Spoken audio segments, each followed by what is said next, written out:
Yeah. I think I'm going to be very excited for this guest if it's who I think it is. All right, I'm going to tell you guys right now. Every sports fan in this town wants to hear from this gentleman. And I had to give him the ample amount of time to chill the F out. But ladies and gentlemen, welcome to the Sedano and Cap Show. The manager let's go. of the World Series champion LA Dodgers, my man Dave Roberts, yes, is on Sedano and Cap. Doc, good afternoon. I know I've been a pain in your ass, but thank you so much for finally doing this for us.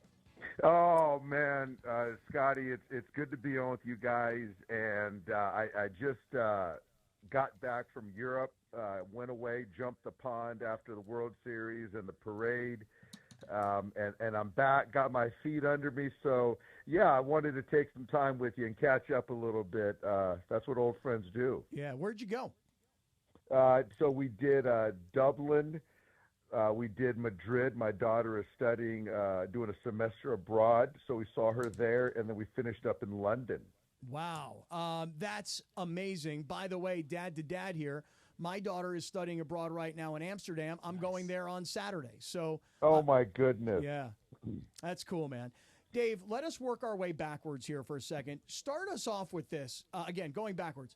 The parade, what happened at the stadium, Ice Cube. No, wait, forget about it. Yeah, let's do this. Start with Ice Cube and you singing along with him, because that was one of the coolest moments I've ever seen at a baseball game, let alone the freaking World Series. Right. So, yeah, so you know what? So game 2, first off, I didn't know Ice Cube was going to be there. So World Series, we're playing, we got the Yankees, and I'm locked in, and the next thing I know, Ice Cube is on the field, and I'm going, this is bananas. And so I had to kind of put down my game face and my old high school days in Vista, California, driving my Nissan Sentra with my 10 subwoofers in the trunk, rocking out to NWA. I was like, man, this is my chance. So I was like bobbing my head. And then, so as Scott mentioned, you know, you see him after the parade and doing it. I was like, I was shooting my shot, and I was like, there's Ice Cube in the center of the diamond, and I'm going to go up there and join him and sing along. And I had a great time, and the kid just came out in me, and I just couldn't resist. Unbelievable the way you not only were there with Ice Cube that day, you know, essentially in the middle of the performance, but the way you also emceed the whole celebration. Was that planned, or did you just go, hey, give me the mic, I got this? No, it was kind of organic, and I think that obviously there's no better MC broadcaster than Joe Davis, and Steven Nelson was up there. But I just think that it would just kind of happen in the sense that I wanted to paint the picture for the 40,000 fans that showed up on the day of the parade at Dodger Stadium, of the guys. You know, I knew the certain guys that would want to talk, that would kind of shed light, and the personalities, and I wanted to paint the picture of the whole year, so we got to the right people, and I definitely didn't want to forget Clayton, and you know, I wanted Teo, and the fans wanted Teo to speak, and Miggy Rowe needed the mic, and so it wasn't a slight to any of the guys that were emceeing. It just kind of sort of happened that way. Dave, Clinton Yates here from ESPN. I saw you at a bunch of the games, obviously covering this bad boy. I just want to ask you, man, from all the things that happened this season, how proud of you were you of your clubhouse and those guys just doing it and finally being able to celebrate and say, guess what, boys? This is what we worked for. Ice Cube aside, the baseball was fantastic. How good did it feel for you as a baseball man to be able to celebrate? The best, and I said it before, I think that this is a team that really exemplified who I am and who I was as a ball player. These guys are just a lot more talented than I was as a ball player, but they're just gritty, and then they fought. And, you know, there was many times during the year where people, I'm sure, counted us out, but there was no one in the clubhouse that made an excuse. And you know, even in the Padres series, being down, and then Game 4, we have a bullpen game and shut those guys out and beat Dylan Cease and, you know, win a Game 5. And we just had a lot of adversity with injuries. And then so to be able to celebrate with these guys, and this has been, I mean, since '88, since the city of Los Angeles has had a parade, you know, with the baseball team, the Dodgers. And so it's been a long time coming. So I think that's why you saw the elation and the joy from me and the players and certainly the fans. Cappy, I don't mean to blow smoke, but his composure in New York City, everybody in the Bronx was nervous. Everybody in the whole Yankees organization was looking around. They was like, no, we're good. We'll be all right. And they came through with it. I'm telling you, the leadership really shone through there. It was quality work. Oh, my God. I appreciate it. I think I put on a pretty good poker face because inside I was feeling the same thing as you guys were all feeling. All right, I got to ask you this. When Ohtani got hurt, what went through your mind at that point? I got to know the truth now. Yeah, you know what? I went out there and I was like, oh, my goodness, like, again, somebody else going down, and it's Shohei. And I've never heard Dodger Stadium that quiet. You could have heard a pin drop, and, you know, I held my breath, and my heart was in my stomach, and my stomach was in my throat and all that kind of stuff. And I think for me is when I went out there, I was happy it wasn't his throwing arm. That was the first thing I checked for. And then he made a little joke to our trainer. So then I was like, okay, at least he's kind of having somewhat of levity there. And then at that point in time, as you guys can see, when I was going off the field, I didn't really talk to him.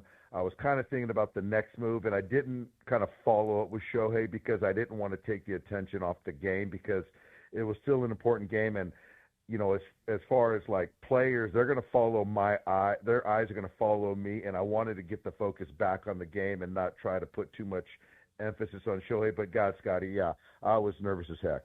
Dave, we're talking to Dave Roberts, World Series champion manager of the LA Dodgers. Dave Roberts is on Sedano and Cap. Dave, Freddie Freeman's performance in the World Series. We didn't know at the time. We all knew about his ankle. Little did we know about a rib problem. How do you figure that Freddie Freeman would have that kind of performance given those injuries? I mean, let alone if he were 100% healthy. I don't think anyone did. And first and foremost, Freddie. And he really didn't want to talk about the rib and sort of bring light to it or attention to it. So we sort of try to downplay it. And but the ankle, the rib, both were real. And it was one of those things that I just wanted him. He wanted to be in the lineup and knew the value that if Freddie Freeman's in the batter's box, it means something. And so it meant something to his teammates, and certainly as an opponent to see Freddie still in the box meant something. But I've just never been across a grittier, tougher player. And it's old school, guys, in the sense of he gets paid to do a job, and he feels a responsibility, you know, regardless of how he feels or if he's hurt or not hurt, to be in the lineup. And so, you know, it wasn't a pinch hit situation like, 88 and Gibby, but it still was a guy being injured, playing, and a game-winning home run, a grand slam at this point in time, Dodgers, Yankees, and it's an iconic moment and probably the best moment I've ever experienced in sports. You know, one of the guys that obviously did a lot, including Frederico, as I like to call him, is Mookie Betts. I mean, this is a guy that you face as an opponent with the Red Sox. You played for the Red Sox. He comes to the team. He does everything right. I mean, I think for the outside-level baseball fan who looks at Mookie and says, oh, yeah, he's a star. He did so many things this season, Doc. Could you just tell the people what he meant to this squad in terms of his contributions ultimately to getting the Commissioner's Trophy? Yeah, you know what? Mookie is I was really – I think, you know, I remember in not the same level where I was so excited for Clayton after he won 2020 and got that world championship for him. But this year in particular, for Mookie to play well in the postseason, because there was a big narrative over the last couple of years. And so I was really excited for him, you know, the way he performed defensively, on the bases, certainly at the bat. And just to kind of put to bed those crazy, ridiculous narratives that kind of were brought to life. And so Mookie, you know, and it started in spring training where this is a guy that we had some problems at shortstop, and he goes, you know what, I'll play short. I'll figure it out. Then he took his lumps, and then he goes to second base when Miggy Rowe kind of steps up. And then when we kind of got everyone to health and Gavin was playing great at second base, and he volunteered to go out there and knew that the best version of our ball club was to go kick out to right field. And he did that without complaining. So stuff that, you know, I see on a daily basis. This guy's a leader. He's a salt of the earth type guy. And It's funny. It's like you see Mookie's small bone guy, not really physical, but he's just so dang talented and couldn't be happier for him. Well, and he survived those two moron Yankee fans in the outfield, too, trying to rip the damn ball away from him and ripping his arm off. Right? Yeah. I mean, jeez. Good Lord. So, Dave, let me ask you this. Do you know what happened to your boy Cappy over here with me and him on this show during your first-round series against the Padres? Are you aware of the bet that he and I made? No, I'm not. You got to enlighten me. Okay. So we made a bet. Mm-hmm. And the bet was what, Cappy? That I said the Dodgers would win. You had the Padres. I thought this was the Padres' year. You know, after the triple play at Dodger Stadium, I went, oh, my goodness, this is Peter Seidler looking down from heaven. This is their year. So here's what happened. So I said we should make a bet. I'll take the Dodgers. You take the Padres since you're so confident. So we put a little stakes on it, okay? And he said to me, well, if the Padres win, that I would have to dress up in full Fernando Tatis garb with like a wig with the dreads sticking out. With the dreads, of course. Yeah. But I said, okay, Cappy, I'll do that, but only if you dress up like Elton John when he performed at Dodger Stadium in that sequence Dodger outfit with the glasses and the hat and the whole deal. And your team, beating the Padres, made Cappy have to walk around and prance around this studio for an entire day dressed up as Elton John in a Dodger outfit. And by the way, I look sexy. Oh, my God. We're going to send you the pictures. Yes. You need to see this. I need to see those pictures. I wish I could have saw that firsthand. And, I would have needed more from Scott to dress up more than Elton John after us beating those guys. But I get it. He wasn't the only expert to pick the Pods. I get it. Well, and again, I think that he was a good sport about it. Once he lost, he took his comeuppance in that situation. But not only do we thank you for winning the World Series, but we thank you for making Cappy dress up like Elton John in a Dodger uniform. That makes it all worth it. Not just the Commissioner's Trophy. I think just seeing or knowing Scott dressed up as Elton John is certainly icing on the cake. Dave, I told him, I'll never hear the end of this in San Diego. I'll never in the rest of my life hear the end of this from Padre fans. I want to ask one baseball question, which is this. To me, of all the things that happened during the World Series, I must admit my favorite thing that happened was Walker Buehler closing this thing out. For all the heat he took during the regular season, and people at one point saying, I hope he never starts again. Walker Buehler not only pitched like a bulldog in the postseason when called upon, but Dave, can you go through what happened as to how Walker Buehler closed out the game, the final game? It was special. I mean, this guy's got the postseason pedigree, certainly, and he's pitched in some of the biggest ball games in the organization's history. And so basically, he was our Game 7 starter for a potential Game 7. And come the fourth inning, he's got his jacket on, and he says he's going to be down in the pen if I need him, if the game gets, in his words, wonky. And so at that point in time, I wasn't even considering it. I felt that we had enough pitching. We obviously spotted those guys 5 runs, and being down 5-0, it's kind of just trying to preserve the game. And for me, I just felt that our guys fought back enough, and certainly that 5th inning kind of exploited those guys, and we took advantage of it. So at that point in time, I'm kind of counting outs and realizing I don't have enough pitching to finish the game.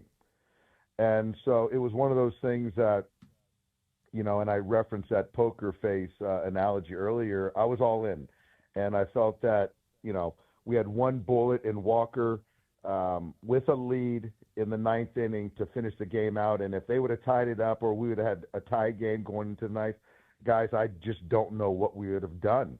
And so you just sort of all in and just kind of bet on your players, and there's no better person to bet on in the postseason than Walker Buehler. Doc, you're a competitor, and you're somebody that knows what it takes to get to this level. Competing against Aaron Boone, a guy you played against in college, in this city, at USC, you being a UCLA Bruin, what did that feel like in terms of the full circle moment in a baseball life to see that across the diamond in terms of the guy you were skipping against?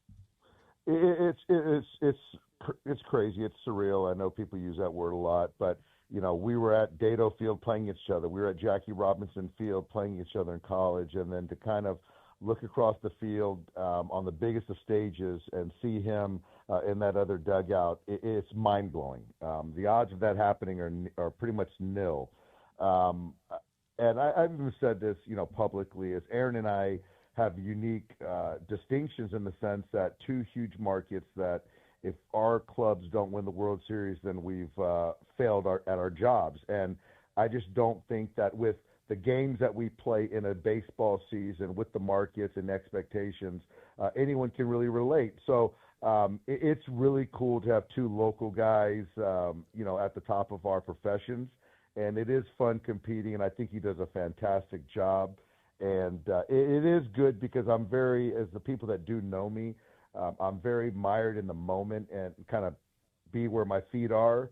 And I don't really look back very often or forward. But when I kind of take a bigger scope and, where we've both come, it's pretty remarkable. Dave, how has life changed now? It's been a few weeks. Right. How is life different now that you've not only this is your second World Series as a manager, but the first one obviously was not what this one was. You didn't get the parade. You didn't get the full season. Yep.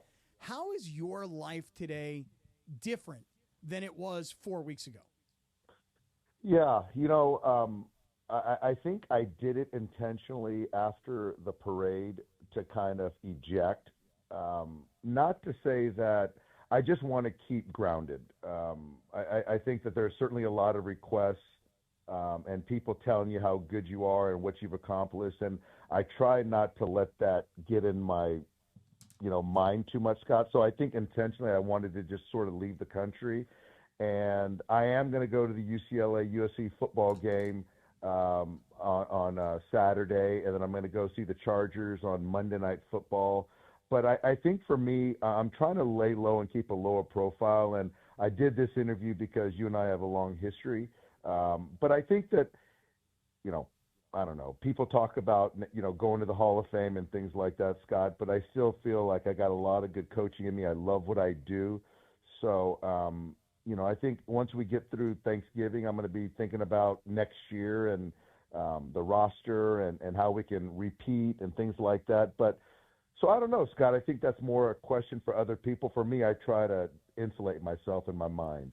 All right, so what's next? When you said it, Thanksgiving, you start thinking about next year. I mean, the winter meetings are right around the corner. I mean, you guys, the good thing is you get the short off season, right? But then there's that. You guys have to start thinking about next season, who you bring back, who you add to the team. It's always an interesting puzzle to have to figure out.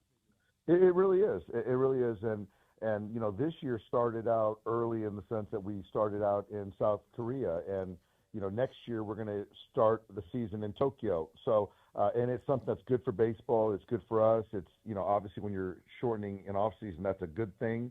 But yeah, kind of backfilling and filling out the roster, and our organization just does such a good job with that. And so it's going to be interesting. It's going to be fun, but the goal's still the goal, and that's to be a champion.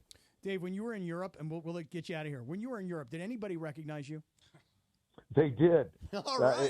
It's crazy. It's funny when you're in Madrid and someone, says congratulations. And, when I'm in Europe, I don't have to do the fake phone call type thing.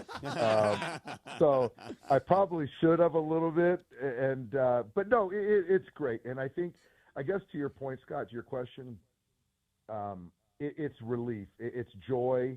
I felt that in 2020 I was more relieved that we finally won after, however many years since '88. But this one I got to really enjoy and just feeling like, we're world champs, and that's a good thing.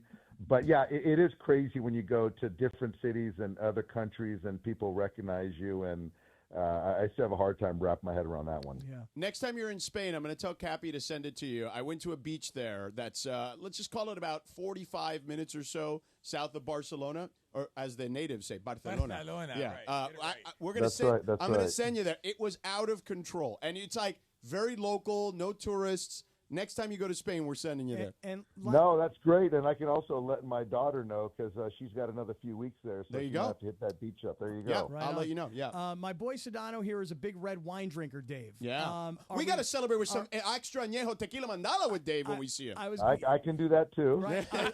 Are you still involved in wine at all? And if so, I got to get my boy Sedano here a bottle of your wine.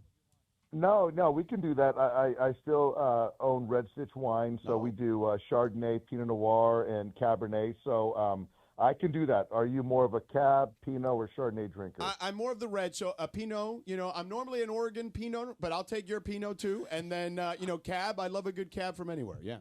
Yeah, so I'll get you a bottle of Pinot Noir, and it's funny you say that because I just cracked a bottle of Willamette Valley Pinot Noir for my dinner tonight. Guy. So there Look you go. at that. My Beautiful. guy. Perfect. I go to the Oregon coast almost every summer, and we do a little stop in Willamette, and then we keep heading to the coast. But so I'm with you. I love a good Pinot for sure. That's right. I love that. Dave, it is such a pleasure to talk to you. Again, excuse me for harping and trying for all these weeks. I didn't know you were away in Europe. We really appreciate the time. You're the man, Dave. Congratulations. Appreciate it, Doc. And, man, what a season. What an incredible year. Do it again. No, Let's go. Scott, I hear you. We're going to do it again. And, guys, thanks for having me on. And, Scott, obviously, man, anytime, man. Take care, and well done, fellas. Appreciate you, Dave. See ya. There he is.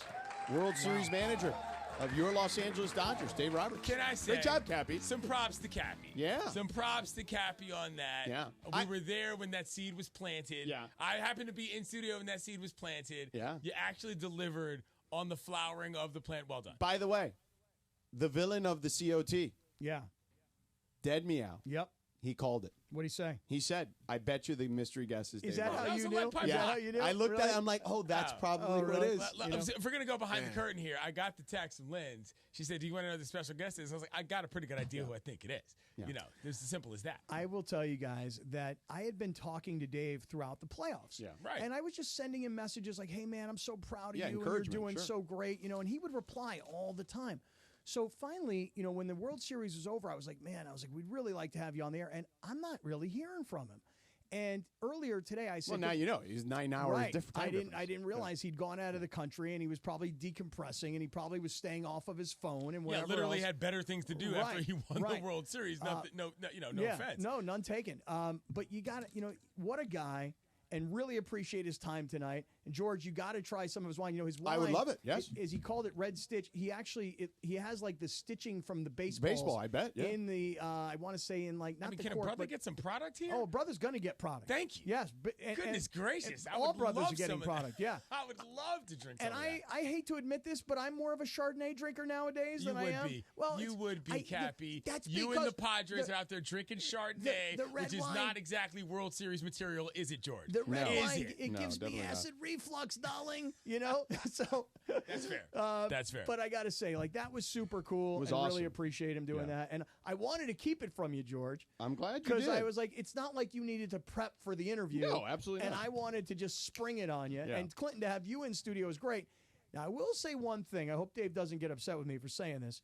But he said, Sedano's not the dude that was always ripping me. Was he go, no, that's Morales. Oh. I said, no. and See, and I confused said, us. and he- Wow, he knew. and he won't be here. Yeah. You know? Wow.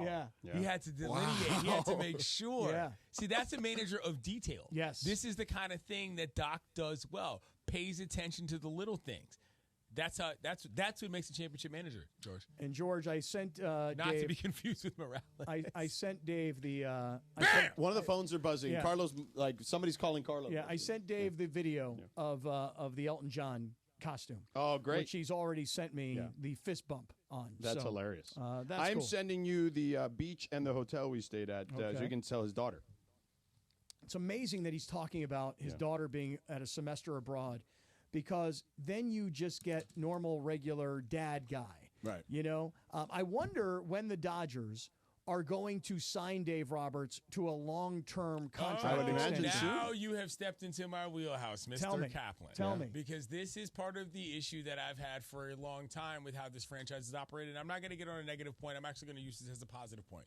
You're going to turn a negative into a positive? Correct. Yeah. Name me a better manager in the big leagues than Dave Roberts.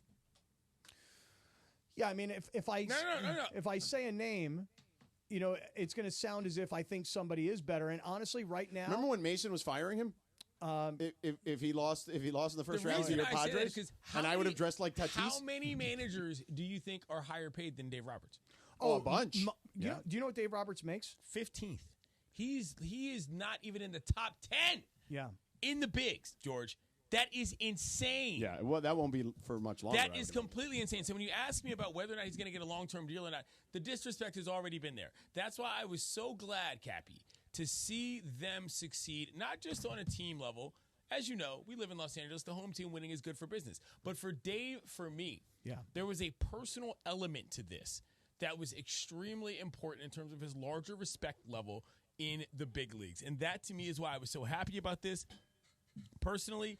And on top of that, they played excellent baseball. It wasn't like they luck boxed their way into anything. They out-executed 3 separate teams on the way there, all of which were believed to be, outside of the Yankees, the hottest teams at the time. And they earned it and executed Especially it and the won Mets. it. You love to see that from a baseball standpoint. Hey, by the way, you know who the highest paid manager in baseball is? Yeah. You probably it's know. Craig Counsell, right? Craig Counsell. Yeah. You know what he makes? $8 million? $8 million, that's right. For Dave Roberts to not make equal to, but in this case, much greater than Craig Counsell.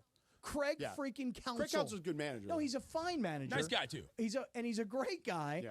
But Craig Counsell is not managing in the pressure cooker that is L.A., where everybody has an expectation every year that you have to win the World Series. He's at the Cubs now, and the expectation is, hey, get them back to where they were just 6-7 years ago. Dave Roberts is the most winningest manager in the bigs right now. Oh, no question. I think now. Yeah. That's where the money's from. It's what he has done. Yes. Never mind what the trophies what on he's the wall accomplished and what he's still capable of accomplishing. Exactly. All right, we got to run here. I'm out, Cappy. All right.